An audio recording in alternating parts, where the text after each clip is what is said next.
Deputado, vamos falar de prazo, porque a gente teve então essa aprovação no primeiro semestre, a Câmara prometeu, a Câmara cumpriu, aprovou então a regulamentação da reforma tributária. Num cenário utópico, indo para o Senado, quando nós teremos então essa regulamentação aprovada e o cidadão tendo as mudanças aprovadas vistas na ponta da linha? Bom, nós temos aí um cenário de um ano que temos um calendário eleitoral, né? A gente sabe que a partir do dia 5 aí, de agosto, dia 6 de agosto, nós temos já as convenções partidárias, né? Iniciando aí a corrida eleitoral nas eleições municipais. Mas eu acho que nós temos aí um espaço importante para que até o final do ano nós tenhamos aí essa etapa, né, da regulamentação concluída. É bom lembrar que a gente ainda tem lei ordinária para aprovar o Fundo de Desenvolvimento Regional, que é um tema muito importante para o país. Nós haveremos também de ter no ano seguinte a regulamentação do imposto seletivo, né, que parte dele está instruído já na lei complementar, mas muitas definições serão feitas por lei ordinária, né, inclusive da definição de alíquotas do imposto seletivo. Nós temos aí uma jornada que é longa, né? É bom lembrar que a gente tem um sistema muito complexo, né, e que existe uma transição justamente para que nós tenhamos a segurança necessária à implementação da reforma tributária, do novo sistema tributário do país. Deputado, o senhor cita o imposto seletivo, que ficou conhecido até como imposto do pecado. Alguns empresários desses setores atingidos já têm, feito declarações, é natural, têm criticado porque acham, e terão seus setores atingidos. Eu queria saber qual que é o cálculo que a Câmara faz em relação à economia, ao desequilíbrio do mercado ou não. O senhor acredita que taxando mais esses impostos, haverá algum tipo de desequilíbrio ou no futuro desemprego por haver um aumento de impostos? Qual que foi o desenho feito pela Câmara para a ideia do imposto seletivo? No seletivo, a gente tem uma concepção na emenda constitucional, da qual eu fui relator, existe um conceito muito claro do que é o imposto seletivo. A finalidade, né, do imposto seletivo é justamente coibir determinados tipos de consumo, ou não é nem coibir, é desestimular, na verdade, esse tipo de consumo. E aí a gente tem alguns nichos, né, que a gente chama de externalidades são negativas, né? A exemplo de tabagismo, né, de cigarro, a exemplo de bebidas alcoólicas, né? Então, isso é uma praxe em todos os países, você tem um imposto seletivo que termina taxando mais esses produtos para que haja um desincentivo a esse tipo de consumo, né? Então, essa que é o grande foco do imposto seletivo. Eu tenho uma preocupação que isso não se transforme, né? Que aí eu acho que foi a menção dos empresários, é porque havia uma compreensão de que não, a gente vai compensar, né, determinados setores que estão sendo atendidos, e eu digo sempre que essa não é a reforma que afeta setores, mas essa é uma reforma para o consumidor, na verdade, para o cidadão, para o consumidor, que isso não se transforme num imposto com potencial arrecadatório, né? Aí deixa de ser um imposto seletivo para ser mais um imposto. E é isso que nós não queremos, né? Por essa razão, nós estamos acompanhando com muito zelo e cuidado para que, ao final do cabo, e aí o imposto seletivo ele vai se dar, como eu disse, essa instituição propriamente dita, né? Final, né? Por lei ordinária, é importante que a gente tenha aí uma clareza muito grande dessas questões. Alguns pontos, Murilo, por exemplo, foram incorporados na própria emenda constitucional e definidas no seletivo agora, como imposto seletivo que trata de mineração, por exemplo. Eu tenho uma concepção na verdade, a gente não devia ter adotado esse tipo de seletivo para esse tipo de cobrança.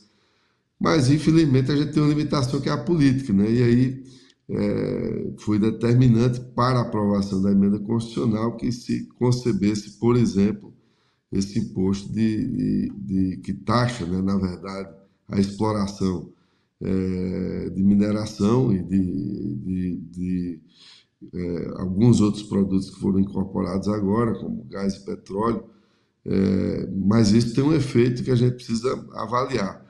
Mas o foco importante é que a gente vai poder também calibrar isso tudo, né?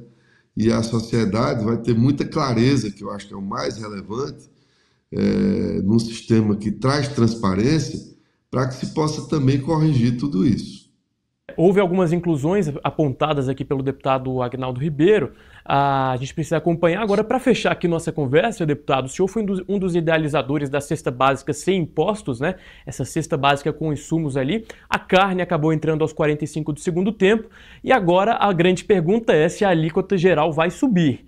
O senhor tem acompanhado essa discussão com a equipe econômica? Qual que é aí a análise do senhor? A gente pode esperar um aumento? Fala-se em 0,5% dos 26,5%. Qual que é a perspectiva de momento? Não, na verdade, nós adotamos, né, nós criamos no nosso relatório a Cesta Básica Nacional de Alimentos. E o que foi isso? Qual foi o nosso a Cesta Básica Nacional de Alimentos? A gente tem hoje no Brasil, só no PIS/COFINS, uma cesta básica que tem 1.700 itens, né? É uma cesta básica muito extensa, né? Tudo se colocou nessa cesta básica. E se a gente olhar para o ICMS, nós também temos uma cesta básica com mais de 2.000 itens em todos os estados brasileiros, que tem a isenção e tem alguns produtos com redução. Tem um impacto muito grande do ponto de vista de arrecadação. O que é que nós decidimos na emenda constitucional? Nós decidimos ter uma cesta, de fato, básica. Né? Você tem uma ideia, a gente comentava isso muitas vezes, no cenário nacional, nos estados, a gente tem capacete de moto que está na cesta básica, a gente tem antena parabólica que está na cesta básica, tem inúmeros produtos que figuram na cesta básica e que não refletem a realidade do que o brasileiro precisa. O que é que nós criamos? Criamos uma cesta básica que fosse aquela cesta realmente que todo brasileiro consome. E aí eu defendi desde o início, Murilo, que nós tivemos uma cesta básica restrita, com poucos produtos, mas com os produtos que todos nós consumimos, que é o feijão, que é o arroz, farináceos, né, pão. E não dá para pensar numa cesta básica que não tenha proteína. Então, eu sempre defendi, desde o início, quando a gente adotou e criou a Cesta Básica Nacional de Alimentos, que se tivesse proteína. A gente não pode privar as pessoas de proteína, porque nós comemos todo dia proteína. Então, esse foi o conceito. Agora, do ponto de vista de impacto, né, a gente já tinha essa visão lá de trás, que se dá para equilibrar esse impacto, não dá para você jogar tudo para a cesta básica, porque aí é muito fácil, né? Você joga tudo para quem? Para o pobre, que não tem acesso, né, a esses alimentos e que não tem o lobby no Congresso Nacional, né? Porque todos os setores têm. E estavam trabalhando e defendendo legitimamente os seus interesses. E a nossa obrigação é defender o povo, aquele mais pobre. E o que é que nós fizemos? Nós tivemos um conceito que respeita o conceito que nós tivemos, que é ter uma cesta básica de fato, e aí sem esses exageros que a gente tem, e só essa economia que se está fazendo, né, no PIS e COFINS, com todos esses produtos que estão incluídos, né, com a economia que está se fazendo no ICMS, com todos esses produtos, eu tenho plena convicção que nós temos equilíbrio que se dá para incorporar a proteína sem aumento de alíquota, que é o que nós sempre defendemos. Agora, mas se aí é narrativa, né? Mas eu pergunto, se o Ministério da Fazenda vem com esse aumento sugerido, podemos esperar reação na Câmara, deputado? Não, aumento de alíquota nós sempre defendemos que não devemos ter, né? A gente não defende aumento de alíquota. Nós defendemos que haja equilíbrio, porque a gente tem que olhar para a carga tributária total. Então, quando a gente está olhando só para a gente não dá para pegar a carne e dizer que a carne é o vilão da alíquota como um todo. Isso aí, essa narrativa, ninguém venha com essa conversa fiada para mim. Eu estou estudando esse tema e conheço há mais de 5 anos, né? Então, a gente tem exatamente a ideia do que isso representa.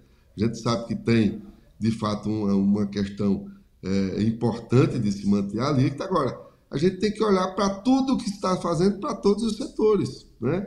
E aí não dá para não ter esse equilíbrio, aí tem que tirar um pouquinho de todo mundo para que a gente, nesse sacrifício, você tenha aí a contemplação da carne numa cesta básica, que, como eu disse, que só ela, estando reduzida para um patamar, a gente está saindo, como eu disse, só no PIS/COFINS, nós estamos saindo aí de 1.700 itens para 16. É uma redução muito grande, né? Só no PIS/COFINS, fora o ICMS.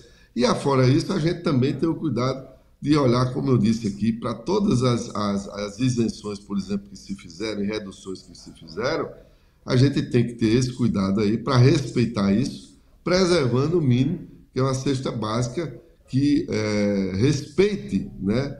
E é que aqui sempre se faz um jeitinho brasileiro, né? A gente adota, pega uma cesta básica, mas você começa a taxar outras coisas. Nós optamos por um caminho de clareza, de ser de fato uma cesta básica que reflita tudo aquilo que é o dia a dia de cada brasileiro, aquilo que a gente consome, né? E que a gente saiba quanto está pagando e quanto todo mundo está pagando. Então foi isso que nós fizemos nesse conceito de cesta básica, nós defendemos desde o início.